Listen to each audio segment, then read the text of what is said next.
Alors, je suis encore dans le poulailler. Vous allez dire que j'enregistre que dans le poulailler, mais c'est un des moments où je suis toute seule et bizarrement, quand je vais à mes moutons ou... Oh là, ça fait trop de bruit là. Quand je vais à mes moutons ou aux poules, j'ai un petit peu de marche à faire. Et c'est vrai que c'est souvent des moments de réflexion et je suis un petit peu dans mes pensées. Donc c'est souvent pendant ces moments où j'enregistre. Bon là je pense que ça va faire trop de bruit. Mais je voulais quand même enregistrer parce que j'ai mis mon patron de chaussettes, mon premier patron de chaussettes sur mon site et sur Ravelry.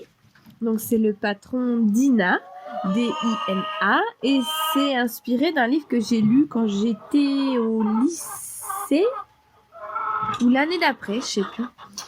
Qui s'appelle donc Le Livre de Dina. C'est une trilogie de Herbiog Vasmo. Voilà. Bon, je vous en reparlerai dans un endroit plus calme.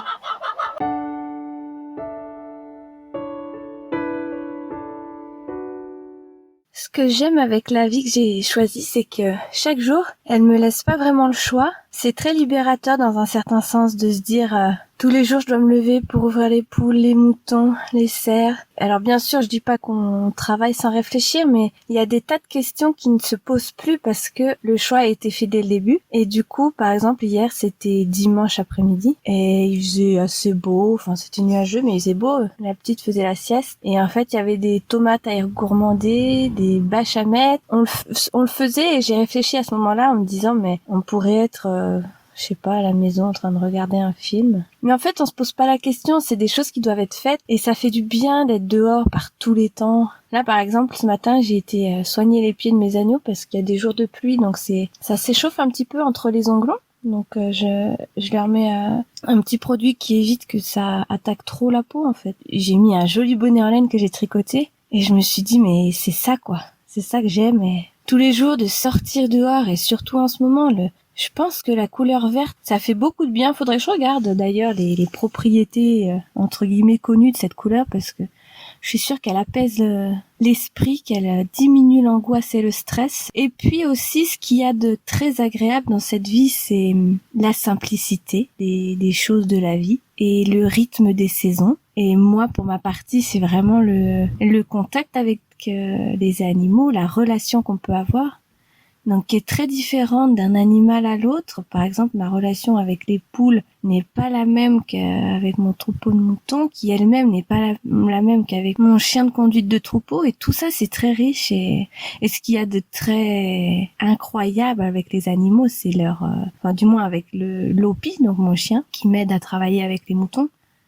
C'est que tous les jours, enfin tous les matins, quand je vais le chercher, quand je le détache, il a toujours la même humeur, il est toujours ravi de venir avec moi, peu importe qu'il fasse très chaud, qu'il pleuve, qu'il fasse froid, et ça prouve que ça apprend beaucoup. Et c'est vrai que cette vie-là, c'est parfois dur, je dis pas que c'est tous les jours facile, mais c'est vraiment très riche et d'une simplicité incroyable. C'est un petit peu imagé et puis un petit peu trop idyllique ce que je vous dis parce que c'est aussi avoir une entreprise, donc gérer une entreprise pour pouvoir faire tourner l'entreprise et se dégager un salaire pour vivre, mais c'est aussi cultiver ses légumes et manger sa propre viande et tous les jours être là, les pieds dans la boue, les mains dans la terre et ça fait beaucoup de bien.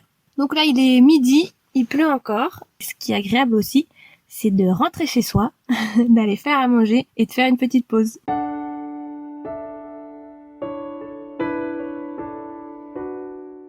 Un petit peu plus tôt, je parlais du fait qu'on avait choisi notre vie, mais que du coup notre quotidien nous laissait pas beaucoup de choix, qui est un petit peu paradoxal. Et c'est marrant parce que je regardais un documentaire sur l'histoire du travail en usine et à la chaîne et l'histoire un petit peu des ouvriers et de la lutte ouvrière. Et dans ces luttes, en fait, j'ai l'impression que le travail est aussi un travail où l'esprit s'évade pas, entre guillemets. Un travail où il y a peu de réflexion possible du fait des mouvements, toujours les mêmes, des tâches très répétitives et de la spécialisation des ouvriers sur une tâche spécifique. Et dans le métier qu'on pratique, nous, c'est très différent parce que c'est très changeant avec les saisons, avec les différents ateliers qu'on a, et c'est toujours en questionnement en fait. Ça c'est une chose qui a été très très dure pour moi, c'est que au début en fait jamais rien n'est acquis, et ça c'est tout au long de la carrière, je crois, en fait. Il faisait un parallèle dans ce documentaire parce qu'au début, en fait, les gens travaillaient pour eux et ils avaient donc un rythme à eux. Et en fait, avec l'arrivée du travail à l'usine, à la chaîne, il y a aussi des techniques qui se sont développées, notamment sur le contrôle du temps des ouvriers. Et ça, c'est vraiment quelque chose qui m'a frappée parce que avant ils travaillaient 16 heures, 18 heures par jour et le reste du temps, évidemment, ils se reposaient parce qu'ils n'étaient disponibles pour rien d'autre. Et ça, je trouve que ça, c'est un travail très dur et qui a peu de sens. Alors évidemment, je pense qu'on a besoin de ce genre de travailleurs, disons, pas ce genre de travail, du moins pas comme il est fait. Mais c'est des métiers pour moi qui sont très très très difficiles et on me dit souvent que on est courageux. Et tout de suite, ce qui me vient à l'esprit, c'est que c'est pas vraiment du courage parce que c'est ce qu'on aime faire. Et je crois que ça demande. Je viens d'accrocher le parapluie dans une ronce. Et en fait, je crois que ce qui demande vraiment du courage, c'est de se lever tous les matins pour aller travailler pour quelque chose qui nous plaît pas forcément, pour quelqu'un qui n'a pas forcément d'importance, pour une tâche qui n'a pas forcément de sens. Ça, pour moi, ça c'est du courage. Ça, c'est des gens qui, depuis le matin, doivent lutter, en fait, doivent se contraindre, se forcer à faire quelque chose. Et pour moi, ça c'est très dur. Mais dans nos vies, donc c'est vrai que au quotidien, on n'a pas beaucoup le choix. Enfin, si on va pas ouvrir les poules, elles vont pas sortir.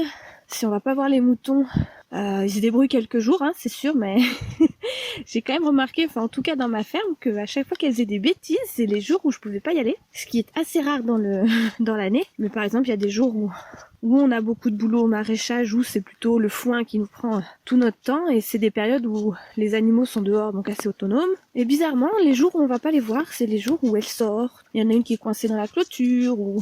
Donc voilà, c'est quand même un travail quotidien.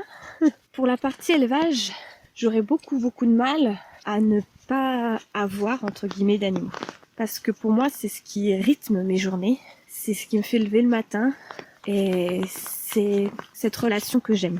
Donc voilà, notre métier de mode de vie qu'on a choisi. Donc c'est un choix, vraiment. Enfin, moi, c'est ce que je voulais faire depuis plus de 10 ans, je sais même pas. Mais c'est vrai qu'au quotidien, il y a plus le choix, en fait. Moi, je le ressens plutôt comme une libération. On se pose pas 36 000 questions, en fait. On est aussi contraint, entre guillemets, par la nature, par les saisons, par nos productions. Et il y a quelque chose de sain, très libre, entre guillemets. Enfin, en tout cas, moi, c'est comme ça que j'imagine la liberté.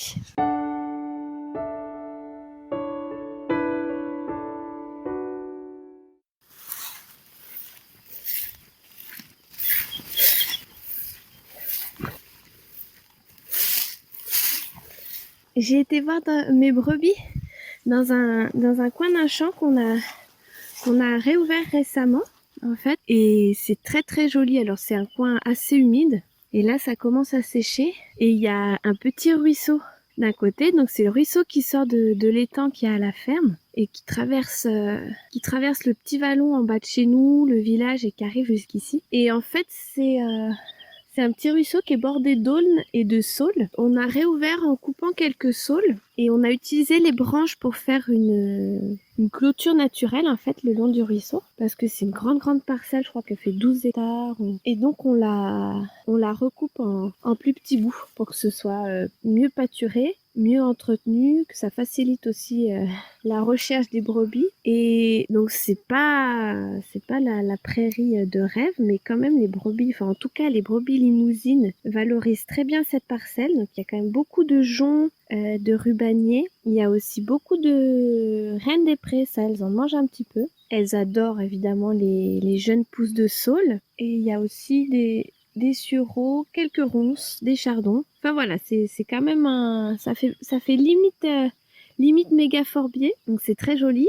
Et là, il fait 25 degrés et elles aiment bien être à l'ombre sous les saules dans cette partie. Et donc c'est très très joli. C'est difficile de les trouver dans cette parcelle, mais c'est très joli. Ah, elles mangent aussi un petit peu l'aubépine. Voilà pour aujourd'hui, pour le petit tour des moutons.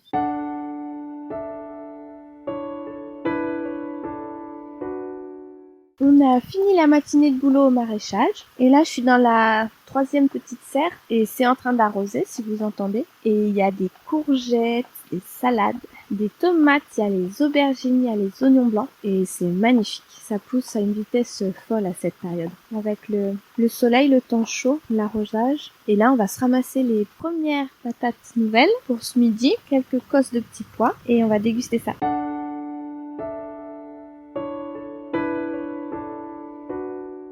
Course à pied. Alors, il y a quelques temps, je me suis mis à la course à pied. Je sais plus exactement les raisons. Il devait y avoir certainement un petit peu l'envie de perdre du poids et puis surtout l'envie d'être en forme en fait. Ça a été vraiment ça qui m'a poussé à faire ça et puis la lecture d'un livre aussi qui est pas sur la course à pied, un roman d'ailleurs. Et donc moi je suis pas sportive, enfin en tout cas je ne me considère pas comme telle.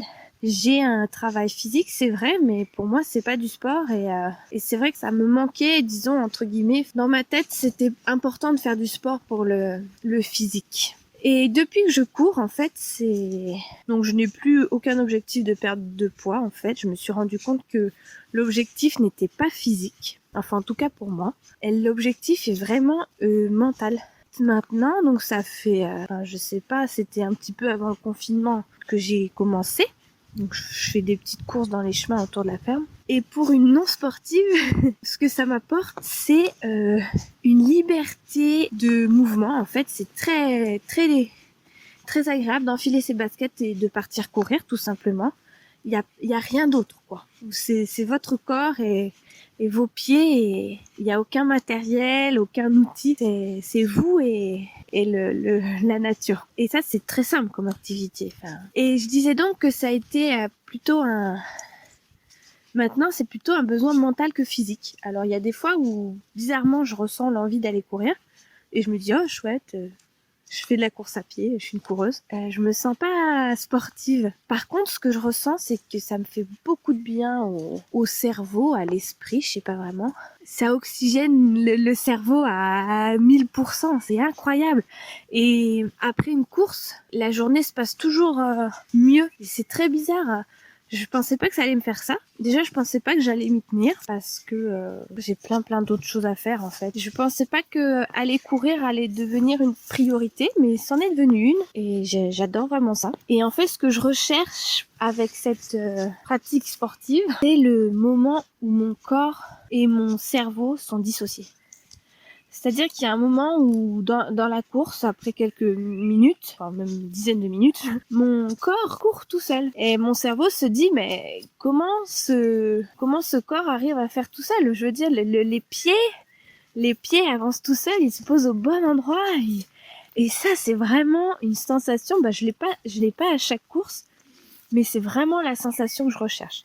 Et c'est incroyable parce que je trouve que cette déconnexion, alors je l'avais, je l'ai quand je tricote ou quand je crée, mais c'est pas encore cette même sensation, c'est encore différent, mais c'est incroyable. La course devient automatique comme si le corps était fait pour ça et avait envie de faire ça.